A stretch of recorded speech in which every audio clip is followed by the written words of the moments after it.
నమస్తే, welcome to Leo. మనతో ఉన్నారు సీనియర్ జర్నలిస్ట్ కనకదుర్గ వడ్లమణి గారు. మేడం నమస్తే. నమస్తే అండి.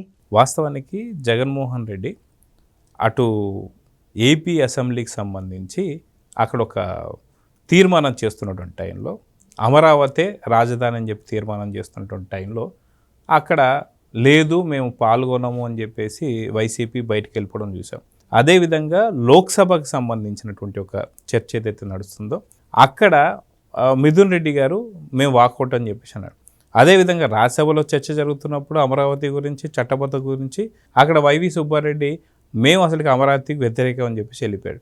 వెళ్ళిపోయిన తర్వాత ఈ గ్యాప్లోనే ఒక ప్రెస్ మీట్ పెట్టి మావిగన్ అని చెప్పి జగన్మోహన్ రెడ్డి చెప్పడం, తర్వాత ఏం జరిగిందో మనం చూస్తూ వస్తున్నాం. కానీ దీన్ని ఆంధ్ర ప్రజలు పట్టించుకోవట్లేదు. ఆఖరికి మావిగన్ అనగానే వైసీపీలో ఉన్నటువంటి చాలామంది నేతలు కూడా బయటికి వెళ్ళిపోయారు. వాళ్ళల్లో వాళ్ళని ఇదేంటి ఈ పిచ్చి మాటలు ఏంటి అని చెప్పి వాళ్ళకి వాళ్ళు అనుకుంటున్నారు. వీటితో పాటు అసలుకి కేంద్ర ప్రభుత్వం అసలు పట్టించుకోవట్లేదు. అమరావతికి సంబంధించి ఇంకా మంచి మంచి సపోర్ట్లు ఇస్తుంది. నిర్మలా సీతారామన్ గారు కూడా ఇప్పుడు అమరావతిలో కేంద్ర సచివాలయం కట్టడానికి దాదాపు 2,534 కోట్లు గ్రాంట్ చేయడం, అటు సచివాలయంతో పాటు ఉద్యోగస్తులకు గృహాలు కూడా. సో ఎలా చూడాలి? నిజంగా జగన్మోహన్ రెడ్డిని పట్టించుకున్న వాళ్ళు ఎవరైనా ఉన్నారా లేదా? మావిగన్ గురించి ఏమైనా చర్చ జరుగుతుందంటే ఏం చెప్తారు? మావిగన్ అంటే ఏంటి అని అడుగుతున్నారు వాళ్ళు. వాళ్ళకేం పని పాటు లేదేంటండి? మీరు ఏదో ఒక ప్రపోజల్ పెట్టేస్తే కేంద్రం ఆమోదించేస్తుందా?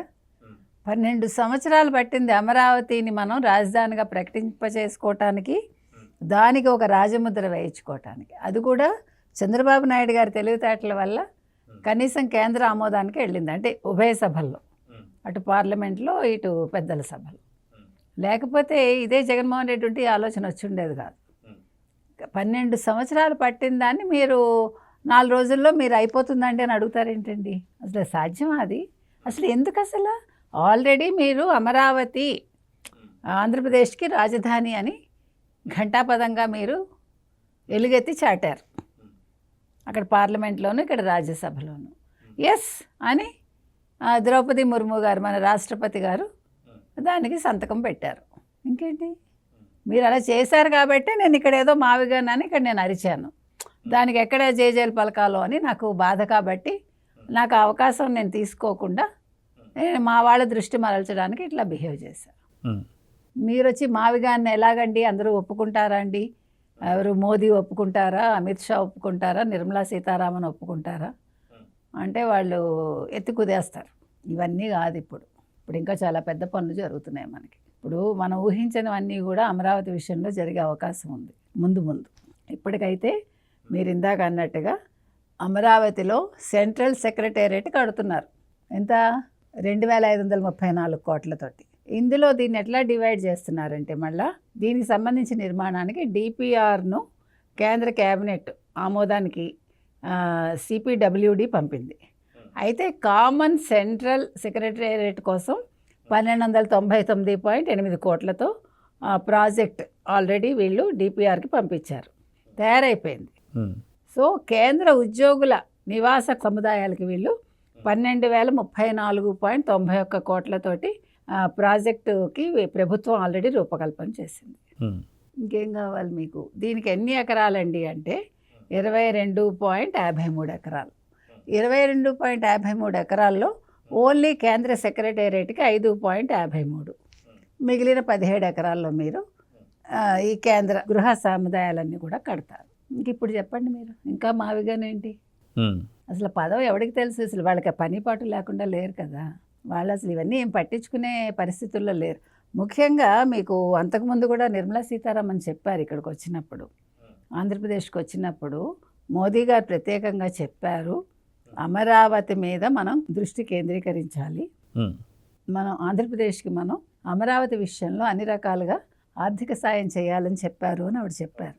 అది మాటల్లో కాకుండా ఇప్పుడు చేతల రూపంలో చూపిస్తున్నారు. మామూలుగా ఏదో అన్నారు, వచ్చారు, చెప్పారు, వెళ్ళారు అని కాకుండా వాళ్ళు ఒక బాధ్యతతో చేస్తున్నారు. ఈ బాధ్యతని తలకెత్తుకున్నది అటు ప్రధానమంత్రి మోదీ, కేంద్ర హోంమంత్రి అమిత్ షా, తర్వాత కేంద్ర ఆర్థిక మంత్రి నిర్మలా సీతారామన్. అంటే చంద్రబాబు నాయుడు గారికి ఇచ్చే ఇంపార్టెన్స్ మీరు ఒకసారి గమనించండి. ఎందుకు చెప్తున్నానంటే, ఇవాళ అమరావతికి అన్యాయం జరిగింది, ఆంధ్రప్రదేశ్కి అన్యాయం జరిగింది అనేది బీజేపీలో బలంగా నాటుకుంది. సరే 2014-19 ఏం జరిగిందో అందరికీ తెలుసు. ఇప్పుడు నేను విడమర్చక్కర్లా. 19-24 మధ్యలో ఎట్లా అసలు దీన్ని పాడుపెట్టారో అది కూడా ప్రజలకు తెలుసు. 2024 నుంచి 26 వరకు అంటే ఇంచుమించు ఏడనర్థం కాలం కొంటే తక్కువ అనుకోండి. ఇంత తక్కువ కాలంలో మొత్తం జంగిల్ క్లియరెన్స్ చేసి కేంద్రాన్ని ఒప్పించి ఒక రాజధానిని మనం సాధించుకున్నాం. అంటే ఒక ఊగిసలాటలో ఉన్న ఒక విషయాన్ని, ఒక స్థలాన్ని లేదు ఒక ప్రాంతాన్ని కాదు ఇదే మీ రాజధాని, ఇదే ఆంధ్రుల రాజధాని అని నొక్కి వక్కాణించేలాగా కూటమి ప్రయత్నించింది, సఫలమైంది. సో ఇన్ని జరిగాక ఇవాళ కేంద్రం అక్కడ కేంద్ర సెక్రటేరియట్ను ఒకదాన్ని నిర్మించడానికి, మళ్ళీ కేంద్ర ఉద్యోగుల కోసం అక్కడే గృహ సముదాయాలు నిర్మించడానికి అంగీకరించి ఇంత ఏమనాలి డబ్బుని సమకూరుస్తోంది. ఇప్పుడు మాట్లాడండి.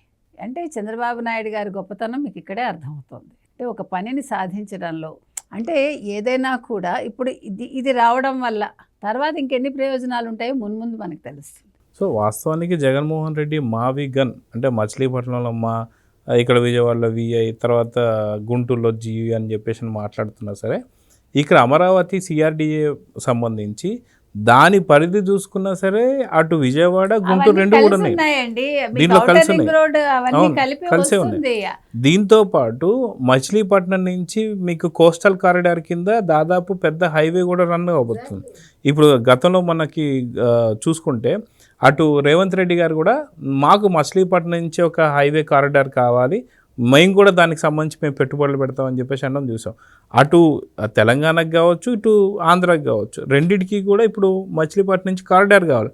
సో ఇవంతా కూడా నిర్మాణం అవుతుంది. ఒక పక్కనైతే జగన్మోహన్ రెడ్డి గతంలో 3 రాజధానులు అని చెప్పినారు. 3 రాజధానుల్లో ఇప్పుడు విజయవాడ కావచ్చు, అమరావతి ఒక ప్రాంతం అయితే, రెండో ప్రాంతం కింద మనం చూసుకుంటే వైజాగ్లో ఇప్పుడు గూగుల్ డేటా AI సెంటర్ వస్తుంది, అది లక్షల్లో పెట్టుబడులు. అదేవిధంగా చూసుకుంటే అనకాపల్లిలో అటు ఆర్సిలర్ మిట్టల్ కావచ్చు, నిప్పాన్ స్టీల్ కావచ్చు, ఈ రెండింటికి సంబంధించి లక్షల పెట్టుబడి. ఈ రెండు కలిపి 2,70,000 పైచలకు పెట్టుబడులు వస్తుంటే అక్కడ వైజాగ్ డెవలప్మెంట్ అవుతుంది. అదేవిధంగా సీమ ప్రాంతంలో తీసుకునేసరికి అక్కడ కొన్ని డిఫరెంట్ కంపెనీలు వస్తున్నాయి. కొప్పర్తి నోడ్ కావచ్చు, ఇండస్ట్రియల్ పార్క్ కావచ్చు, ఇవన్నీ వస్తున్నాయి. సో జగన్మోహన్ రెడ్డి అనుకున్నది అనుకోకముందు అసలు ఆలోచన రాకముందే డెవలప్మెంట్ అవుతున్నప్పుడు జగన్మోహన్ రెడ్డి మావిగన్ గురించి ఎవరైనా పట్టించుకుంటారా? అందుకేనా చెల్లి షర్మిల కూడా జోకర్ అందా అంటే ఏమంటారు? కాదండి, ఆయనకి ఇప్పుడు వేరే ఆప్షన్ లేదు. ఇప్పుడు అమరావతిని పొగడలేడు, ఎందుకంటే చంద్రబాబు నాయుడు తీసుకొచ్చారు. చంద్రబాబు నాయుడుకి అభినందనలు తెలపలేడు, ఎందుకంటే తెల్లారు లేస్తే ఆయన పేరు స్మరించుకోకుండా ఉండలేడు. అదే విధంగా అమరావతి రైతులకి శుభాకాంక్షలు చెప్పలేడు, ఎందుకంటే మామూలుగా కాదు. ఇప్పుడు కనుక వెళ్ళాడంటే నేను ఇంకెంతకంటే మాట్లాడను, అలా ఉంటుంది పరిస్థితి. అసలు జగన్మోహన్ రెడ్డి మళ్ళీ బయటికి రాగలడా నాకు తెలియదు. మహిళా రైతులకు చేసిన దుర్మార్గానికి ఇవాళ అక్కడ అడుగు పెడితే ఫలితం ఉంటుంది. అందుకని అసలు రైతుల్ని కాదు, మహిళా రైతుల్ని కాదు, ఏమని పరామర్శిస్తాడు, ఏమని వాళ్ళకి అభినందనలు తెలుపుతాడు. He doesn't have any right. కానీ అసలు అక్కడ ఫేస్ వాల్యూ అనేది లేదు మనిషికి, తన మొహం చూపించలేడు ఫస్ట్. అందుకని ఇప్పుడు ఏం చేయాలి? ఇప్పుడు జగన్మోహన్ రెడ్డిని అందరూ ప్రశ్నిస్తారు కదా, అదేంటి జగన్మోహన్ రెడ్డి నువ్వు ఒక అపోజిషన్ లీడర్ కదా, నువ్వు కంగ్రాట్స్ చెప్పాలి కదా అంటారని ముందే ఈ ప్లాన్ వేసుకుని ఆ రోజే ప్రెస్ మీట్ పెట్టుకుని జోకర్ అయినా పర్వాలేదులే, నేను ఇవాళ కొత్తగా అయ్యానేంటి, మా చెల్లెలు నన్ను ఎప్పుడో తిట్టింది అనుకుని అన్నీ దులిపేసుకోవటమే కదా. అందుకని అన్ని ప్లాన్తో చేశాడు. మీకు అదే చెప్తున్నానండి, అతను జోకర్గా కనిపించే ఒక క్రిమినల్. అతని ఆలోచన మీరు అందుకోవడం అంత ఈజీ కాదు. అంటే అంత ఇమీడియట్గా మనకు తెలియదు, అది లాంగ్ రన్లో మనకు తెలుస్తుంది ఏంటి ఇతని ఇంటెన్షన్ ఇదా అని మనం ఆశ్చర్యపోయేలాగా చేస్తాడు.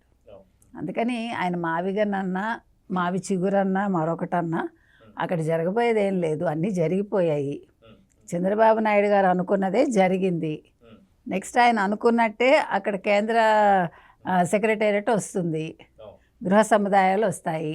దాన్ని బేస్ చేసుకుని ఇంకా ఎన్నెన్ని అభివృద్ధి పనులు అక్కడ జరుగుతాయో మీరే చూస్తారు, మనం మళ్ళీ మాట్లాడుకుంటాం. సో చూద్దామన్నా, ఖచ్చితంగా ఏదైతే అటు రాష్ట్ర ప్రజలు పట్టించుకోవట్లేదు, కేంద్రంలో ఉన్నటువంటి ఒక లోక్సభ రాజ్యసభ పట్టించుకోవట్లేదు, పొలిటికల్ పార్టీలు పట్టించుకోవట్లేదు, సొంత తల్లి పట్టించుకోవట్లేదు, సొంత చెల్లి పట్టించుకోవట్లేదు, సొంత పార్టీ నేతలు కూడా జగన్మోహన్ రెడ్డిని పట్టించుకునేటువంటి పరిస్థితుల్లో మావిగని తీసుకొచ్చారు. సో మొత్తానికి ఇదంతా కూడా మావిగని పక్కన పెడితే అటు అమరావతిలో మాత్రం కొన్ని లక్షల కోట్ల పెట్టుబడులు అయితే రాబోతూ ఉన్నాయి. సో చూద్దాం జరగబోతుందో. నమస్తే. నమస్తే అండి.